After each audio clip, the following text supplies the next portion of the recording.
Banjara hill పెద్దమ్మ గుడి 5 days ముందే ఆ మొత్తం గుడిని డిమాలిష్ చేసినారు. ఒక చిన్న గుడి ఉండే ఎన్నో సంవత్సరాల నుంచి అక్కడ లోకల్ భక్తులు పూజా కార్యక్రమాలు చేస్తున్నారు.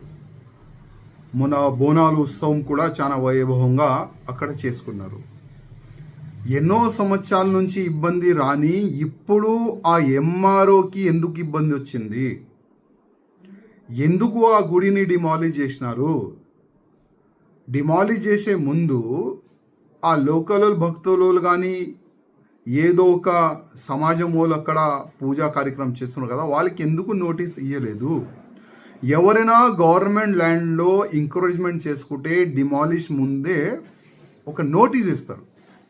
నోటీస్ ఇచ్చిన తర్వాతనే ఆ డిమాలిష్ కార్యక్రమాలు జరుగుతుంది.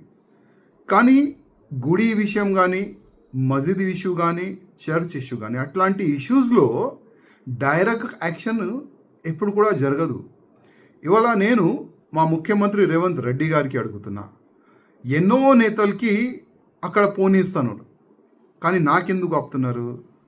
దాదాపు 4 days నుంచి ఒకటే ఒక టార్చర్. రాయసింగ్ నువ్వు ఇల్లవద్దు వస్తున్నారు, పోలీసు వాళ్ళు హౌస్ అరెస్ట్ చేస్తున్నారు, కేసులు పెడతాం, అది పెడతాం, ఇది పెడతాం, మీ కార్యకర్తల మన కేసులు అవుతుంది, మీరు వెళ్తే మీ కార్యకర్తలు మీ ఎంబడి వస్తారు, వాళ్ళకి ఇబ్బంది అవుతుంది, ఈ విధంగా పోలీసు వాళ్ళు మాటలు మాట్లాడుతున్నారు. మీ అందరికీ చెప్పేది ఒక్కటే, కేసులతో ఇప్పటివరకు మేము భయపడలేము, ముందు కూడా భయపడం.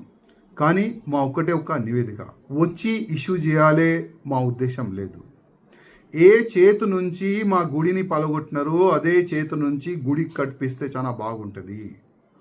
గవర్నమెంట్ ల్యాండ్ అంటున్నారు కదా, ఇవాళ ఎన్నో గవర్నమెంట్ ల్యాండ్లో, మున్సిపల్ ల్యాండ్లో మసీద్ కట్టలేరా? దర్గాలు కట్టలేదా? చర్చ్లు కట్టలేదా?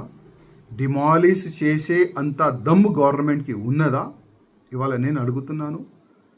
హిందువులు ఏం చేయరు, హిందూ ఐక్యతం లేదు, అదే కదా మీ ఉద్దేశం. అందుకోసం మా హిందూ దేవాలపైన మీరు టార్గెట్ చేసి డిమాలిష్ చేస్తున్నారు. ముఖ్యమంత్రి గారు ఇమ్మీడియట్గా ఆ ఎంఆర్ఓ పైన క్రిమినల్ కేసు బుక్ చేయాలి. ఆ గుడిని డిమాలిష్ చెయ్యండి. ఆదేశం ఇచ్చిన ప్రతి ఒక్క ఆఫీసర్ పైన క్రిమినల్ కేసు బుక్ చేయాలని రేవంత్ రెడ్డి గారికి నా ఒక నివేదిక.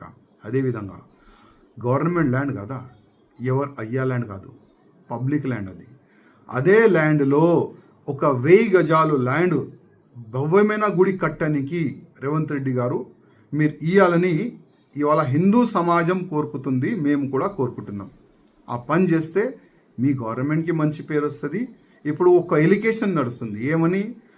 కాంగ్రెస్ గవర్నమెంట్ హిందువులకి వ్యతిరేకంగా గవర్నమెంట్ అని ఒక ఎలిగేషన్ ఎన్నో సంవత్సరాలు ఉంది. అట్లాంటి ఎలిగేషన్ కావాలంటే మీ మర్జీ, కానీ హిందూ సమాజం అయితే 100% ఊకోదు. ఒక మాట మీరు యాద్ పెట్టుకోండి.